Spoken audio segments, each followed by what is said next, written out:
Deixa eu fazer uma provocação a você aqui, que eu sei que você é bom de provocação. Ciro Gomes declarou que vocês são garotos de São Paulo que gostam de jogos. Ele deu essa declaração. Quando?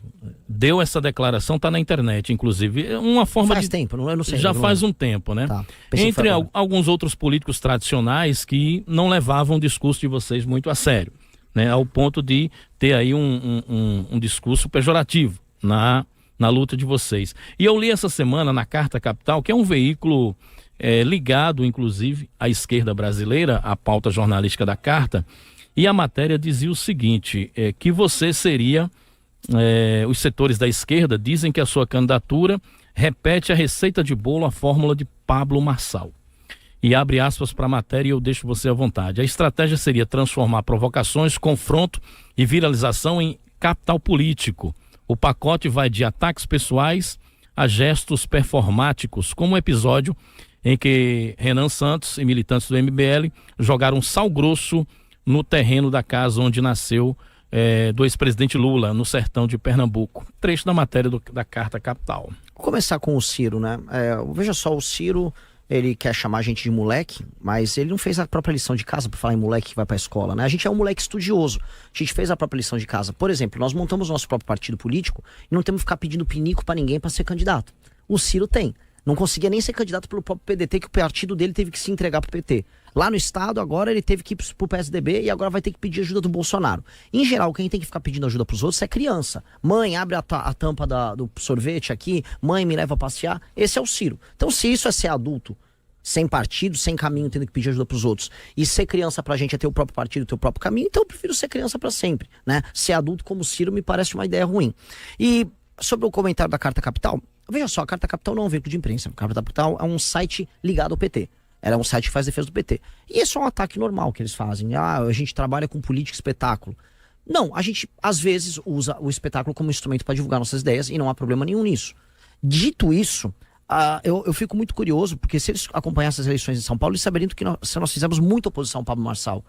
Nós temos asco do Pablo Marçal. O meu estilo pessoal não tem nada a ver com o Pablo Marçal. Sim. Não sou vendedor de curso, não sou um provocador. Eu sou uma pessoa que ficava nos bastidores. Eu construí o grupo, faço análises todos os dias, 15 horas, análises frias sobre os temas ligados à política brasileira. Sempre trabalhei com isso. Diferente do Pablo Marçal, eu escrevi meus próprios livros. Diferente do Pablo Marçal, eu montei um grupo político em que as pessoas confiam em mim e não num truque que ele dá, que só dura uma vez, né? O truque do Pablo Marçal é aquele truque que ele te encanta, bate tua carteira, mas depois você nunca mais confia nele. Não é o nosso padrão. Muito bem. Ô, Renan, qual é o tipo de eleitor que vocês buscam, né? Eu vi nas suas redes sociais que esse partido é um partido, você declarou isso aí, né? Num vídeo de homens jovens, né? Um discurso de você que você falou isso na sua rede social. Bom, é um partido de homens jovens. O que seria exatamente? Como assim? Olha, a demografia que nos apoia, ela é fortemente jovem e ela é fortemente masculina. E por quê? Porque na política, em geral, quem acompanha mais política, isso em todos os lugares, é mais homem do que mulher. E em geral, as ideias novas surgem com homens jovens. Isso em geral, você vai ter ideias novas, surgem com pensadores, e essas ideias vão se expressar majoritariamente com homens jovens. E candidaturas novas surgem também com homens jovens. Então eu pego, por exemplo, o Trump, quando ele surge, ele começou com um movimento MAGA, que era um movimento masculino e mais jovem. Bolsonaro, também em 2014, 15, 16, mesma coisa. Vamos pegar o Milley, mesma coisa. Essa é uma tendência normal. E essa é uma tendência, inclusive, saudável. É igual, eu dou sempre exemplo daquela banda de rock que tocava na garagem, ia os amigos assistir, aí uma hora ela fica famosa, ela vai tocar no estádio. Existe a fase de estar na banca de garagem com seu público jovem, em geral rapazes, e depois vem as moças. A gente ou estava nessa fase. A gente está começando a sair, parar de fazer o show na garagem, agora a gente foi para um bar maior, a gente está nesse processo de crescimento. E as pesquisas mostravam isso. A pesquisa Atlas nos mostrou que entre os jovens de 16 a 24 anos, a gente já tem 21% de intenção de voto. Por um partido que foi fundado há 2 meses. Quando a gente faz um recorte, homens jovens de 16 a 24 anos, isso sobe para mais de 30%. E isso é muito alvissareiro, isso é muito interessante, porque isso mostra, vamos dizer, que as novas gerações, elas já estão acompanhadas de uma ideia, e essa ideia é a nossa. Muito bem, então é um partido de futuro e para o futuro. Sim, é um projeto de longo prazo. É um projeto que a gente construiu, assim, para durar. Não é um projeto feito para essa eleição. Tanto que, assim, tem vários políticos que estão querendo chegar. Chega aí, eu quero tocar o partido aqui no nosso estado. A gente não vai vender o almoço. Já tem assédio, né? Sim, e a gente não partidário. exato. E a gente não vai vender o almoço para pagar a janta. No sentido de que nós não vamos fazer vários acordos de curto prazo para passar da causa de barreira para ir bem na eleição. Não. O foco é formar uma galera boa, treinar essa galera, fazer boas lideranças, as pessoas começarem a mudar a vida das pessoas. Tudo ao seu tempo. Tudo ao seu tempo. E esse homem jovem, Renan Santos, ele tá ligado a qual classe social? É classe média? É classe baixa? Qual é o poder aquisitivo e o nível cultural desse homem jovem? Varia muito. Varia muito. Varia muito. Nesse ponto é muito diverso. E assim, varia regionalmente, varia em termos de classe, em termos de região. O que é mais incomum não importa muito a classe social, são pessoas mais bem informadas. Pessoas curiosas intelectualmente. Até porque hoje, assim, por preguiça a pessoa pode escolher 3 caminhos e por inteligência esse homem jovem vai escolher um. Por preguiça ele vai no lulismo, ele vai no bolsonarismo, ou ele não é nada, ele não acompanha a política. Se ele começa a estudar, em geral ele vai cair no nosso universo. E isso explica por que os melhores jovens, quando você vai pegar de famílias humildes, gostam da gente, ou quando eu vou pegar um jovem que está no INSPER, que é uma das faculdades mais caras do Brasil, ou no ITA, que é a faculdade talvez mais difícil de entrar no Brasil, eles adoram a gente, porque realmente a gente forma o pensamento que acompanha eles nessa geração. Qual é a sua idade, Renan Santos? 41, eu não sou jovem, mas... 41, mas está no pique, né, para ser candidato, tem todo um futuro pela frente na política, certamente já tem um trabalho construído junto com os demais. Renan, você disse Bolsonaro traiu a nossa revolução, por quê? Muito simples, o Bolsonaro ele se elegeu surfando a onda das nossas manifestações, surfando a onda da Operação Lava Jato. Então logo ele entrou, ele pegou as manifestações e transformou elas num culto à personalidade dele, e pegou a Operação Lava Jato, que vinha prendendo vários políticos. Lula é o mais famoso, mas boa parte da classe política brasileira, da elite da classe política, do centrão, empreiteiros, foram presos. E ele trocou isso pelo salvamento do filho dele, Flávio, que foi pego num desdobramento da Operação Lava Jato, que era a Operação Furna da Onça, lá no Rio de Janeiro, por cometer crime de peculato. E o que é crime de peculato para quem está assistindo? É uma série de crimes que envolvem apropriação de dinheiro público. E ele fazia isso como? Ele botava pessoas para trabalhar no gabinete, elas fingiam que trabalhavam, elas nem iam trabalhar, e aí elas sacavam o salário delas, ficavam com 20%, 30%, e o resto davam tudo para um operador dele que chamava Queiroz, que juntava esse dinheiro e pagava o Flávio, sejamos honestos. Uma parte desse dinheiro era lavado numa loja da Copenhagen, que ele tinha. E aí, curiosamente, né, descobriram que o Flávio, o Jair, os outros membros da família tinham dezenas de imóveis. Uma parte desses imóveis comprados em dinheiro, em cash, né? E isso aí não é opinião minha. Isso tudo tem prova, porque às vezes as pessoas vêm na internet, não tem prova. Tudo tem prova, tudo tem depoimento. Isso só não andou por conta de decisões de cima que pararam a investigação. Decisões que vieram, inclusive, do ministro Gilmar Mendes, que os fãs do Bolsonaro gostam de falar mal dele, mas na prática, assim, ele beneficiou o Flávio. E aí o Jair entregou, né, e a gente percebe que isso aconteceu tudo ao mesmo tempo. Ele entregou a PGR para um petista, ele entregou as nomeações para o STF para pessoas que, ao longo do tempo, tomaram decisões que prejudicaram a Lava Jato e se juntaram ali àquela turma do STF. E aí o resultado tá aí. O Lula foi solto, todo mundo foi solto, a roubalheira voltou. A roubalheira voltou tanto que logo após acabar a Operação Lava Jato, começou o que a gente chamou hoje de escândalo do Banco Master. O escândalo do Banco Master começa um dia após acabar a Lava Jato. E aquilo vai crescendo, vai tomando uma proporção. Por quê? Porque a elite política, quem manda e quem tem dinheiro, falou, ninguém vai ser pego mais, tá resolvido. Voltou a festa. E voltou. Tanto que os escândalos, tanto do INSS quanto o escândalo do Banco Master, são em peso similares ou maiores do que o próprio Petrolão que foi pego pela Lava Jato. Sim. Mas naquela ocasião de 2018, não havia então outro caminho para o MBL? O caminho era via Bolsonaro mesmo? Nós não tínhamos sequer... A gente tentou lançar um candidato que era o Flávio Rocha, que é aqui do estado. Empresário Flávio Rocha do grupo Riachuelo. Isso. A gente tentou, fizemos vários eventos com ele, inclusive aqui no Rio Grande do Norte, mas a população estava encantada com o Bolsonaro. Achava que o Bolsonaro era o capitão do povo, que ele era um herói.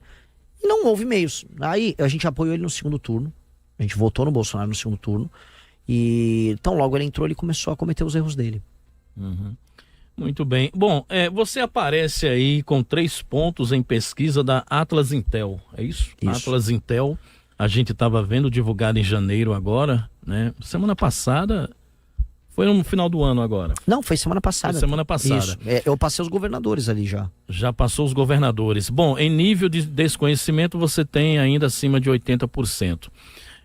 Na sua avaliação, são 6 meses até a campanha, o que é que faz vocês acreditarem que você fará o segundo turno, é isso? Eu preciso ir pro segundo turno. Não vou conseguir ganhar no primeiro, acho. Então eu preciso ir pro segundo turno. E quais são as condições objetivas que farão Renan dos Santos chegar ao segundo turno? Por quê? A mensagem. A mensagem. Eu não sou a pessoa mais carismática. Você já fura na bolha jovem. Sim. Será que você vai conseguir entrar em outros nichos sociais também de eleitorado? Vou. Eu tenho certeza que aqui no programa da rádio, uma rádio com grande audiência, vai acontecer igual aconteceu em outras rádios do interior. Várias pessoas mais velhas estão ouvindo, vão se assustar com as propostas. Assustar no sentido positivo. E eu simplesmente vou crescer com propostas. Eu não sou o cara mais carismático, eu não tô aqui pra fazer as pessoas gostarem de mim, não tenho um sorriso bacana, não tô afim de nada. Eu tô afim de falar a verdade e apresentar um plano que vai fazer com que as pessoas andem na rua, que bandido que te assalte seja morto. O cara foi roubar teu celular, a polícia vai poder dar 2 tiros no peito do bandido e o bandido vai pro inferno. Eu vou andar com uma política muito clara de tornar, especialmente a região Nordeste, um lugar desenvolvido. Eu vou pegar o município que não funciona, eu vou juntar esses municípios, eu vou botar interventor, a gente vai fazer uma revolução no Brasil. E é isso que vai fazer crescer. Nós vamos falar sobre essas propostas que vocês estão trazendo aí para o público, mas a questão que se coloca é a seguinte, em termos de custo de campanha, né? O Missão está sendo criado agora, ele não tem representatividade no Congresso Nacional para fazer parte, apesar de que, né, ele pode ter o direito ao fundo eleitoral também como partido criado, agora num nível de proporção bem menor do que as grandes legendas. Então eu queria lhe perguntar exatamente isso, como é que vocês se articulam para arcar e bancar toda a divulgação, a propaganda, as propostas do candidato e andar esse país, né? As pessoas podem mandar doações para o partido, as pessoas podem... Hoje existe um modelo de filiação no partido que você pode pagar para se filiar. Então você pode se filiar de graça, mas se você quiser pagar um valor mensal para ajudar a construir o partido, você paga isso, está ajudando a gente a fazer as nossas viagens. Quanto é que paga para se filiar no... Tem vários valores. Tem. Esse modelo é inovador, então. Então a pessoa se filia no nosso próprio site e ela paga o valor que couber no bolso dela. E a gente pede muito, olha, precisamos disso. A transparência desses gastos, ela entra mensalmente no site do TSE, então as pessoas podem acompanhar os gastos disso. E nós estamos rodando o Brasil de maneira econômica. Então, não tem jatinho, né? Então, o máximo de avião que eu peguei é um avião lá de São Paulo para Natal. Chegando lá, a gente pega um carro, 5 caras no mesmo carro, apertado. E para deixar claro que é verdade, a gente filma tudo. Nós ficamos ao vivo rodando o Brasil. Então, a gente fica com a câmera tá até ali. E vai filmando a gente, vai mostrando o pé, a pessoa vê o hotel que fica, onde a gente come. E por mais que tenha um risco envolvido, porque tem muita gente que quer eliminar a gente... De outro lado, as pessoas têm a certeza, pô, esses caras estão vivendo aquilo que eles pregam. Vocês começam então essa caravana pelo Nordeste, é isso? Sim, a gente começou em Pernambuco, agora Rio Grande do Norte, aí vamos pro Ceará, retornamos para São Paulo, dali vamos fazer outra perna que envolve Alagoas, Maranhão e Piauí, que são os 3 estados. Os estados estão na posição mais dramática hoje, aqui, depois vem a Bahia. Dramática do ponto de vista social, econômico, avanço do crime organizado, IDH, analfabetismo, dependência de verba federal. A situação no Maranhão, no Piauí e nas Alagoas, ela é absolutamente dramática. E é o maior nicho, a região Nordeste é o maior nicho eleitoral do PT. Sim. Historicamente.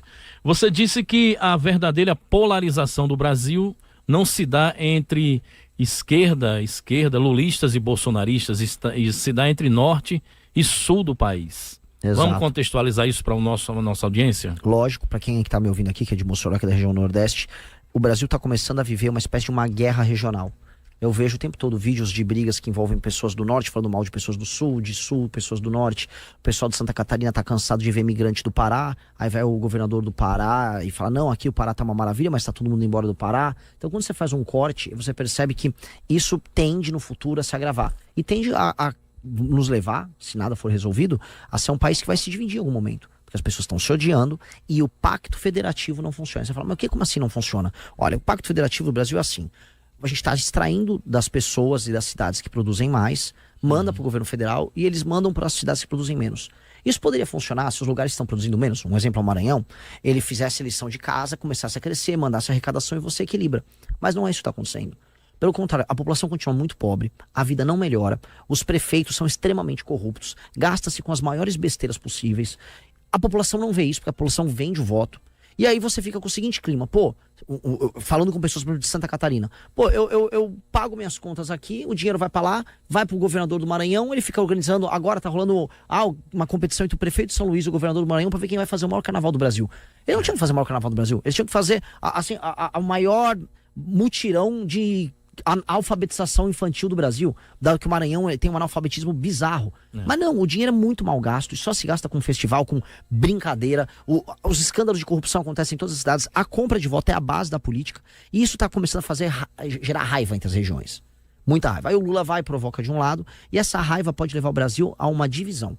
E aí, para algumas pessoas, eu já falei, o cara que mora, sei lá, em São Paulo, sim, o São Paulo ficando com a própria arrecadação, São Paulo fica muito rico, né? Dito isso, será um pequeno país aqui na América do Sul, rico. Talvez nas regiões aqui no Nordeste, os estados comecem a depender mais de si, comecem a enfrentar essas oligarquias e se resolvam.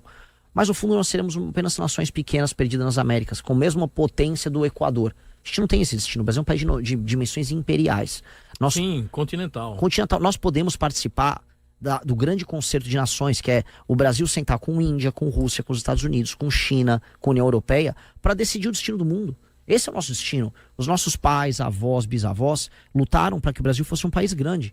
E a nossa obrigação é manter ele grande. Então, a nossa função, quando a gente fala em dividir a polarização, é trazer um projeto que resolva o desenvolvimento no Norte e Nordeste e que resolva as questões econômicas que afligem o Centro-Sul, eliminar o crime organizado em todas as regiões e o Brasil se sentir parte do todo.